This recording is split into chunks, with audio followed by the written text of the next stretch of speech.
तो हम स्टार्ट करें with the India state of forest report. ये इंपॉर्टेंट है फ्रॉम द प्रीलिम्स पर्सपेक्टिव, क्योंकि इसमें आपको डायरेक्टली जो है वो स्टैट्स याद रखने हैं। ये रिपोर्ट कौन पब्लिश करता है, कितने सालों के बाद आती है, all those things are important. And आपके एग्जाम के लिए ये वाली रिपोर्ट इसलिए इंपॉर्टेंट है क्योंकि ये एक बाईनियल रिपोर्ट है। बाईनियल मतलब 2 साल में एक ही बारी आती है। सो पहली रिपोर्ट 2021 की थी जिसके रेफरेंसेस हम लोग ले रहे थे, और 21 की रिपोर्ट पब्लिश हुई थी 22 में, तो इसलिए 23 तक हमारा वही चला। ये वाली रिपोर्ट जो है वो 2024 एंडिंग 25 स्टार्टिंग में आई है। तो अब 2 साल के लिए यही रिपोर्ट है जो आपके लिए चलने वाली है। ठीक है, so India state of forest report में सबसे पहले हम समझेंगे कि भाई फॉरेस्ट होता क्या है और बेसिक डेफिनेशंस, जैसे कि फॉरेस्ट क्या है, फॉरेस्ट कवर क्या है, ट्री कवर क्या है, उनकी डिफरेंस में क्या होता है। फिर रिकॉर्डेड फॉरेस्ट क्या है, रिकॉर्डेड फॉरेस्ट में आपकी रिजर्व्ड फॉरेस्ट, फिर आपके अनक्लासिफाइड फॉरेस्ट, वो सारे फॉरेस्ट क्या होते हैं वो हम इसमें आज कवर करेंगे। ठीक है, टू स्टार्ट आप ना साथ साथ पॉइंटर्स लिखते जाना, बस एक काम करना। ठीक है, अब सबसे पहले तो before we get on to the stats, क्योंकि हम इसमें स्टैट्स वगैरह कवर करेंगे and these pictures are directly from the report. तो ये रिपोर्ट से ही डायरेक्टली पिक्चर्स उठाई हुई है और इसका PDF I will be sharing online also. ठीक है, सो आप लोगों को मिल जाएगा, और जो मैं पॉइंटर्स लिखवाऊंगी वो आप साथ साथ लिखते रहना। ठीक है, सबसे पहले आप इसमें लिखो the report of 2023, the report of 2023 is the 18th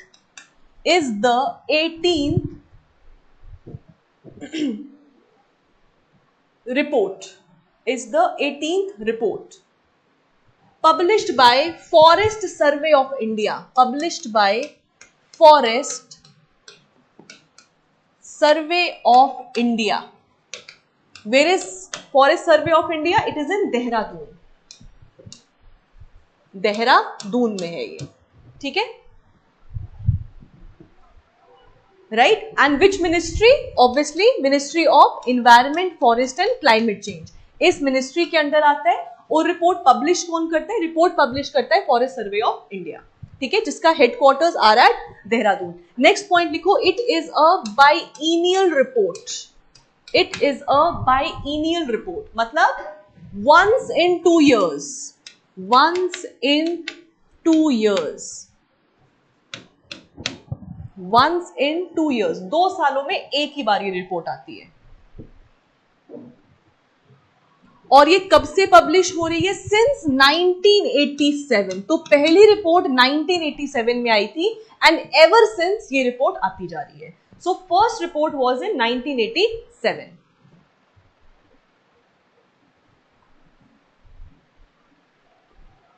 done.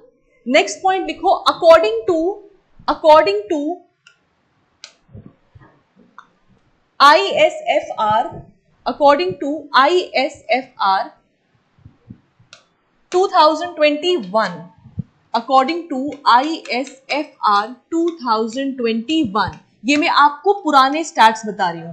पुराने स्टैट्स क्यों जरूरी है? क्योंकि आपको कंपैरिजन आ सकता है कि भाई 2021 के कंपैरिजन में 2023 में फॉरेस्ट कवर बढ़ा है, ट्री कवर बढ़ा है, क्या बढ़ा है और क्या घटा है। ठीक है, so according to ISFR 2021, the total forest cover in India, the total forest cover in India is 21.72%, was 21.72%.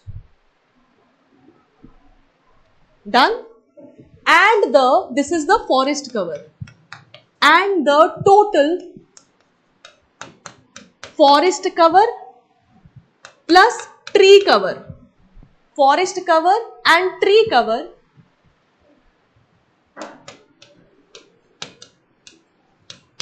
was 24.62%, was 24.62%. Right?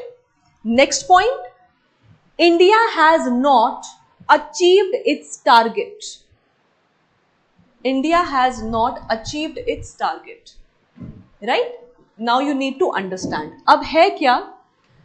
अगर हम पुरानी रिपोर्ट देखें तो उसके हिसाब से हाँ हमारा ट्री कवर और फॉरेस्ट कवर बड़ा था, राइट। बट क्या इंडिया का टारगेट मीट हो गया? नहीं। क्वेश्चन क्या पूछ सकते हैं कि इंडिया का टारगेट क्या है?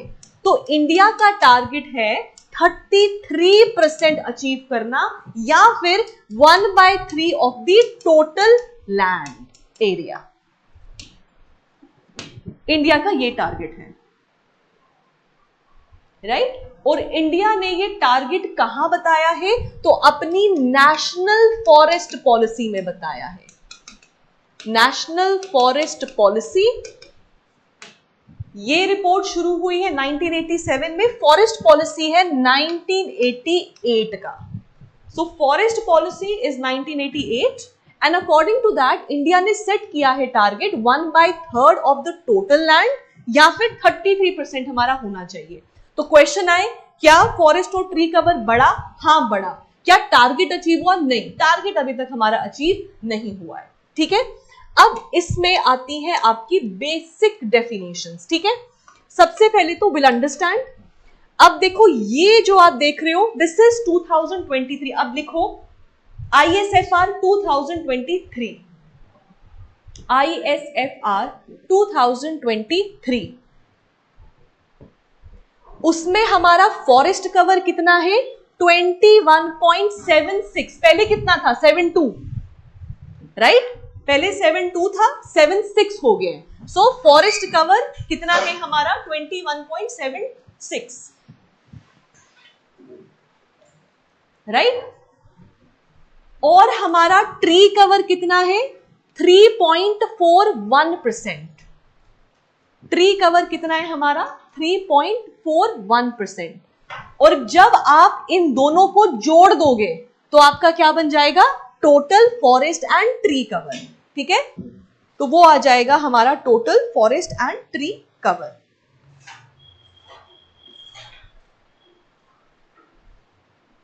ठीक है, ऐड करो, देखो कितना आ रहा है total forest and tree cover? 25.17. So that is the total forest and tree, which is 25.17%, which is the total forest and tree cover in India. Right? बाकी आता है हमारे shrubs, which is 1.33%. You don't need to, इसको आपको याद रखने का जरूरत नहीं है। और बाकी का एरिया है हमारा नॉन फॉरेस्ट पर्पस, मतलब जहां पे रिकॉर्डेड फॉरेस्ट नहीं है।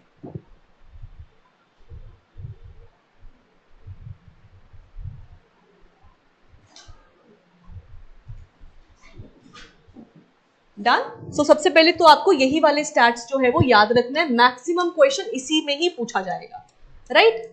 अब आता है कि भाई फॉरेस्ट होता क्या है। देखो हमारा फॉरेस्ट कंजर्वेशन एक्ट का अमेंडमेंट हुआ, it was then in news.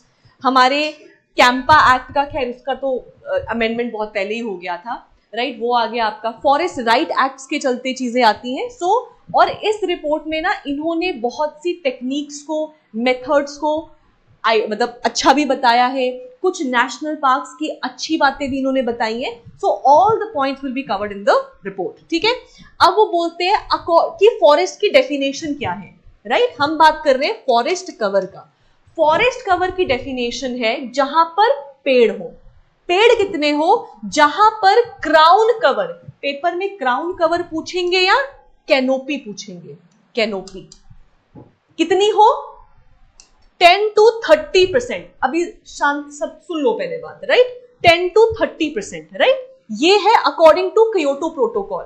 हमारे इंडिया के अकॉर्डिंग क्या है भाई? हमको 10 से 30 नहीं, हमारे पास 10% की भी डेंस कैनोपी, हम बोलेंगे भी फॉरेस्ट कवर है, राइट? कैनोपी का मतलब ये आपके फॉरेस्ट है, आगे मैंने फोटो भी डाली है, इस तरीके से घनापन कि आपको जमीन नहीं दिख रही, घनापन कितना है। तो वो कहते हैं कि अगर 1 हेक्टेयर ऑफ लैंड मिनिमम हो, 1 हेक्टेयर या उससे ज्यादा की लैंड हो, और उसकी dense canopy according to India 10% हो मिनिमम, आगे जितनी मर्जी हो, तो हम बोलेंगे भाई वो फॉरेस्ट कवर है, राइट? क्योटो प्रोटोकॉल में तीसरा भी एक पॉइंट है, वो बोलते हैं कि भाई हाइट कितनी होनी चाहिए? मिनिमम हाइट 2 से 5 मीटर की होनी चाहिए। इंडिया इसको कंसिडर नहीं करता, राइट? क्योटो प्रोटोकॉल में this is considered, India consider नहीं करता। तो इंडिया के लिए dense canopy number 1 point. Number 2 कितना लैंड है, 1 हेक्टेयर से ज्यादा, ये India does not consider, right. इसीलिए हमारे फॉरेस्ट कवर, ट्री कवर में हम लोग टी प्लांटेशन, कॉफी, श्रब्स, ये सब कुछ डाल देते हैं, वरना ये आएगा तो नहीं, क्योंकि 2 से 5 मीटर की तो हाइट ही नहीं होती, वरना नहीं आना था। लेकिन हम इस कंसिडर ही नहीं करते, हम कहते नहीं भाई अपने पास रखो, हमारे लिए ये डेफिनेशन है, right. So this is first thing जो आपको याद रखना है, राइट। अब फॉरेस्ट कवर में ही एक और चीज जो आपकी आती है, that is tree cover. Tree cover क्या होता है? ये बोलते हैं ट्री कवर एक ऐसा एरिया है which is less than 1 hectare, और वहां पे ट्री की dense canopy is less than 10%, तो हम बोलेंगे कि वो ट्री कवर है, राइट। सो ट्री कवर क्या हुआ? Where the land is less than 1 hectare, क्योंकि ज्यादा हो जाएगा तो फॉरेस्ट कवर में आ गया, और dense canopy is less than 10%, 10% से ऊपर गया तो वो फॉरेस्ट कवर में आ जाएगा, तो हम मानेंगे कि भाई वो एक ट्री कवर है। क्लियर? अब इसका मतलब क्या हुआ? All forest covers are tree covers, but all tree covers are not forest covers. कि जो फॉरेस्ट कवर है वो अपने आप ही ट्री कवर बन गया, लेकिन ट्री कवर अभी बच्चा है, उसका पता नहीं वो फॉरेस्ट कवर बने या ना बने। क्योटो प्रोटोकॉल बेसिकली 1997 में आया था, and it is related to your climate change. This we are going to cover in the climate change section. कल हम स्टार्ट कर देंगे पॉल्यूशन, और उसके बाद हमारा क्लाइमेट चेंज। पॉल्यूशन इज एक दिन में आई ट्राई कि आपको पीपीटी के थ्रू ही कवर करवा दो, फिर हमारा क्लाइमेट चेंज आएगा, और उसमें हम डिटेल में क्योटो प्रोटोकॉल के बारे में बात करेंगे, ठीक है। फिर ओजोन में आपका वो मॉन्ट्रियल प्रोटोकॉल वगैरह आ जाएगा, will cover all of that, ठीक है। Pankaj we have to do this, ठीक है। क्लियर हो गया जी आपको इतना? Forest cover and tree cover, right. अब ये जो फॉरेस्ट कवर है ये फर्दर डिवाइडेड है into what? Very dense forest, moderately dense forest, open forest, shrubs, non forest. आपके लिए जरूरी क्या है? Very dense, moderately dense and open forest. Shrubs and non forest वो आप छोड़ दो, बस आपको डेफिनेशन पता होनी चाहिए, राइट। वेरी डेंस फॉरेस्ट वो फॉरेस्ट होता है जिसकी डेंस कैनोपी 70% से ज्यादा है, उसको हम बोलेंगे जी वेरी डेंस फॉरेस्ट है। जैसे कि western Ghats, the tropical rain forest, उनकी डेंस कैनोपी ज्यादा है। सो 70 से ज्यादा हुआ वेरी डेंस फॉरेस्ट, 40 और 70 के बीच में है तो मॉडरेटली डेंस फॉरेस्ट। सो 40-70 के बीच में मॉडरेटली डेंस फॉरेस्ट आ जाएगा, राइट। ओपन फॉरेस्ट 10 और 40 के बीच में, वाई वी से 10, क्योंकि फॉरेस्ट कवर है, 10 के नीचे फॉरेस्ट कवर नहीं होता, वो ट्री कवर बन जाता है, राइट। सो 10 से 40 के बीच में आ जाएगा ओपन फॉरेस्ट, राइट। श्रब्स क्या हो गए? जिनकी कैनोपी लेस देन 10% है, और इंटरस्पेस, अभी मैं बताऊंगी इंटरस्पेस का मतलब क्या हो गया। एंड नॉन फॉरेस्ट क्या हो गया? जो इनमें से किसी कैटेगरी में नहीं आता है, जैसे कि cropland, settlements, water bodies, reservoir के पास जो पेड़ पौधे हुए, वो सारे नॉन फॉरेस्ट में आ जाएंगे। क्लियर? नेक्स्ट आता है हमारा this is how it looks like, right. ये फोटो भी आपका रिपोर्ट से ही है। This is a very dense forest, घनापन देखो, जमीन नहीं दिख रही। दिस इज मॉडरेटली, जमीन दिख रही है ना यहाँ पे हल्की फुल्की, this is moderately dense. This is open forest, right, and this is shrubs, चित्रे पित्रे से पड़े हुए आगे पीछे, ठीक है। अगर हाइट का होता तो हमें कंसिडर नहीं करते इसको, और ये कितना है? 1.33% श्रब्स हमारे, ठीक है। अब नेक्स्ट आता है फॉरेस्ट एंड ट्री कवर, जो हम पीछे बात कर रहे थे। फॉरेस्ट कवर कितना है हमारा? 21.76%। These things you can skip, ये आपको याद नहीं रखना है। This percentage is what you need to remember, right. So it is 21.76%, पहले 72 था, 76 हो गया है। फिर आता है ट्री कवर, कितना है? 3.41 है, राइट। पहले वाले का देखना होगा तो फॉरेस्ट कवर ट्री कवर में से माइनस कर देना, फॉरेस्ट कवर जो पीछे बचा वो ट्री कवर होगा, राइट। और total forest and tree cover it is 25.17%, shrubs 1.33%, and non forest area सबसे ज्यादा है 73.50%, जो सेटलमेंट्स, क्रॉपलैंड, वाटर बॉडीज, उसमें कवर किया गया है, ठीक है। तो ये आ गया हमारा पूरा geographical area which is 100। Clear? All right, अब ये जो मैंने ऊपर कोड डाल दी वापस डाली so that you can understand better. ठीक है, अब आता है इसमें एक और चीज जो इन्होंने इसके बारे में बात की, ये सीक्वेंस में है, सीक्वेंस में रिपोर्ट है। इन्होंने बात की है वेस्टर्न घाट्स के नॉन सेंसिटिव एरियाज के बारे में। सो 2010 में ministry of environment, forest and climate change ने वगेसा का फॉर्मेशन किया।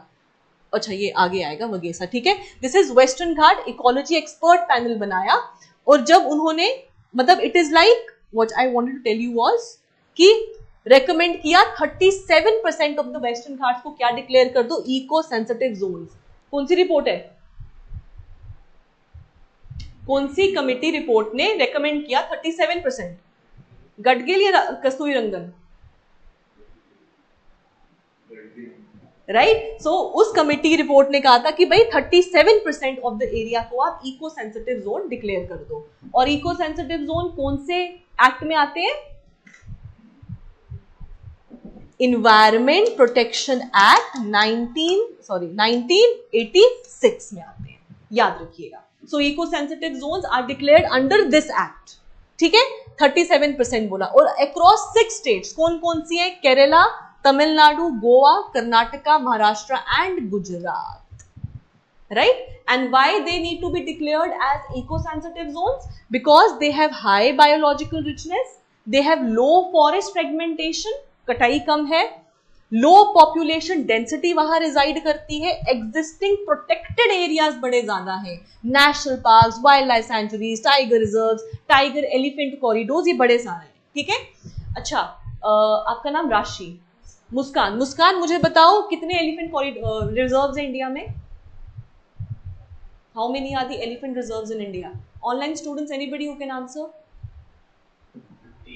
33, वो टाइगर रिजर्व है, ठीक है, कंफ्यूज नहीं होना, ठीक है। और यहाँ पे हमारे वर्ल्ड हेरिटेज साइट्स भी है, इसीलिए बोला गया कि भाई आप इतना जो है डिक्लेयर कर दो as your eco sensitive zone, right.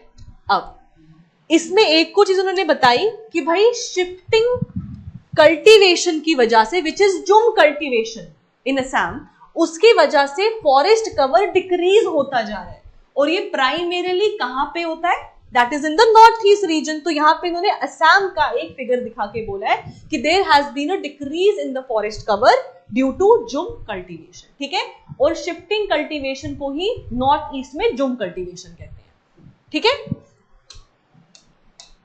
Next, अब आ गया, इन्होंने बोला ऐसी कौन कौन सी मेगा सिटीज हैं 21 और 23 की रिपोर्ट में इन्होंने बताया जिनमें there has been a change in forest cover, मतलब कि बढ़ोतरी हुई है। याद रखना नंबर 1 पे अहमदाबाद है।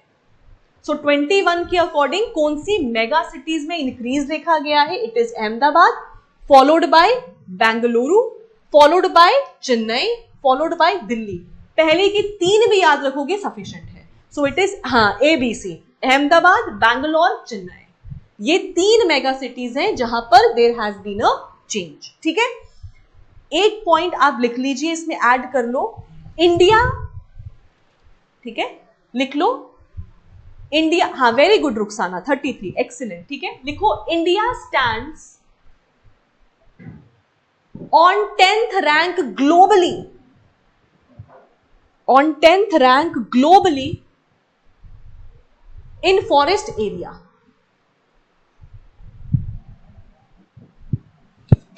सबसे ऊपर Russia, Russia comes first, followed by Brazil, followed by Canada,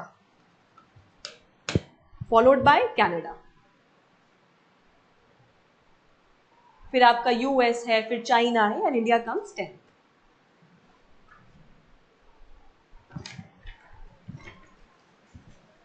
ठीक है।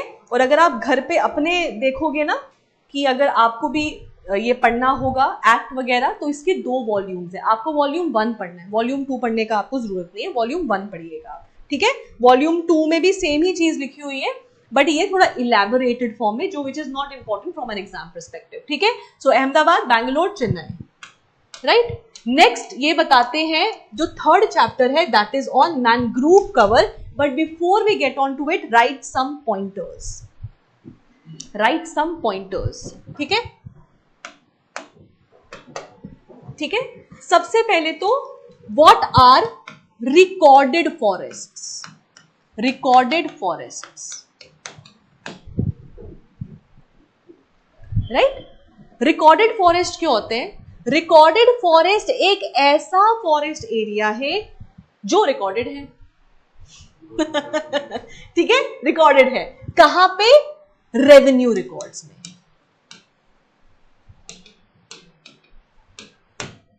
जो हमारे रेवेन्यू रिकॉर्ड्स में फॉरेस्ट है वो हमारा रिकॉर्डेड फॉरेस्ट है, इररिस्पेक्टिव कि अब वहां पेड़ है नहीं है, पहले 10% की डेंस कैनोपी चाहिए थी, अब है कि नहीं है, डज नॉट मैटर। ओनरशिप क्या है, लीगल स्टेटस क्या है, does not matter. It should be recorded as a forest in the revenue records और इन स्टेट एक्ट,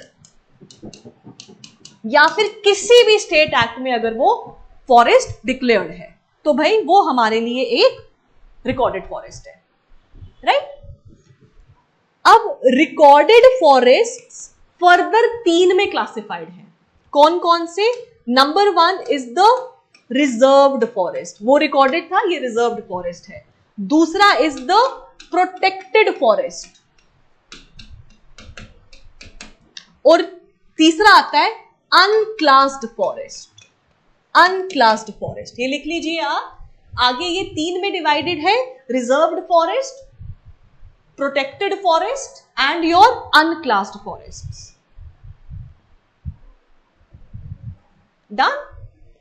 रिजर्व्ड, आप जाते हो खाना वाना खाने कई बार तो सीट रिजर्व कर देते हैं, तो क्या कोई वहां पे कोई आके बैठ सकता है? नहीं ना। तो रिजर्व्ड फॉरेस्ट वो रिकॉर्डेड फॉरेस्ट होते हैं where every activity is prohibited unless permitted.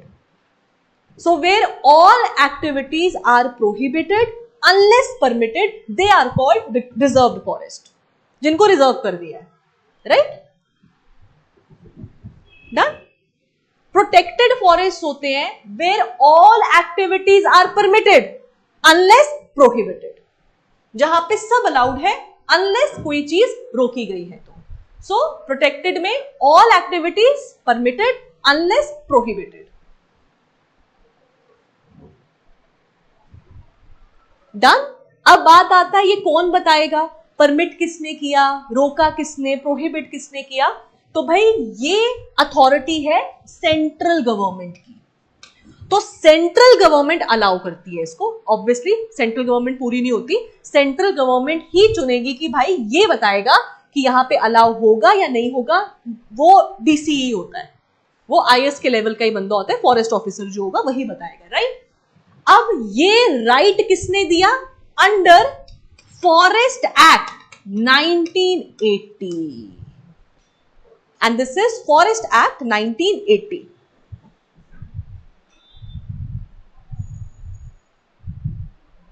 Done? और अगर कोई भी हम ऐसा काम कर रहे हैं which is non forest, right? एक वर्ड होता है which is called non forest. What does non forest activity mean?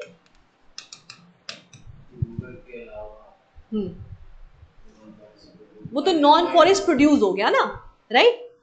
सही बोल रहे हैं। आपको बस इतना याद रखना है, any activity which does not lead to afforestation or reforestation, that is non-forest activity।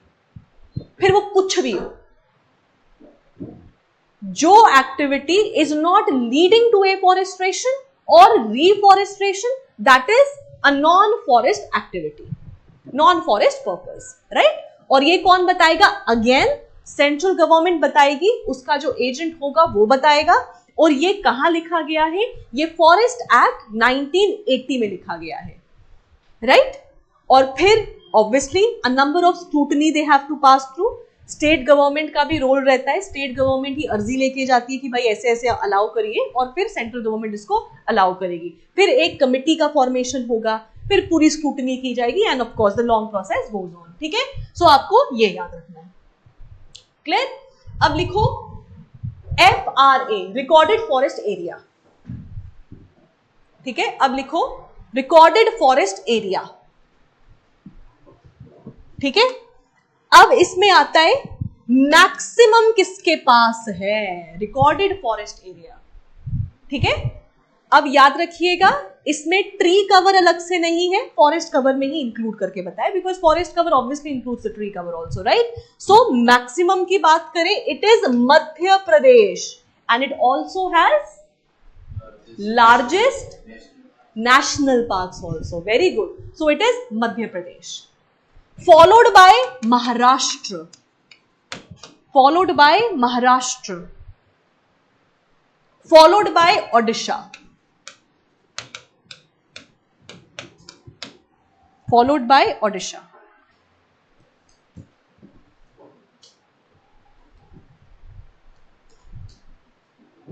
Done? Right? Okay, next point लिखो, टोटल रिकॉर्डेड फॉरेस्ट एरिया कितना है हमारा, टोटल रिकॉर्डेड फॉरेस्ट एरिया कितना है हमारा। सो इट इज 23.59% या फिर अप्रोक्सीमेटली 23.60%, 24 मत कर देना, 23.60%, ये हमारा टोटल रिकॉर्डेड फॉरेस्ट एरिया है, जिसमें से maximum is with Madhya Pradesh, you can remember because it has the maximum number of national parks also, followed by Maharashtra, followed by Odisha, right. और महाराष्ट्र के पास मैक्सिमम फॉरेस्ट कवर नहीं है, उसके पास ज्यादा ट्री कवर है, तो जब उनको क्लब करो तो ये दूसरे नंबर पे आ जाता है, बट ऐसा नहीं है कि इसके पास बड़ा ही फॉरेस्ट कवर है, इसके पास ज्यादा ट्री कवर है, ठीक है। नेक्स्ट लिखो, RFA, recorded forest cover on the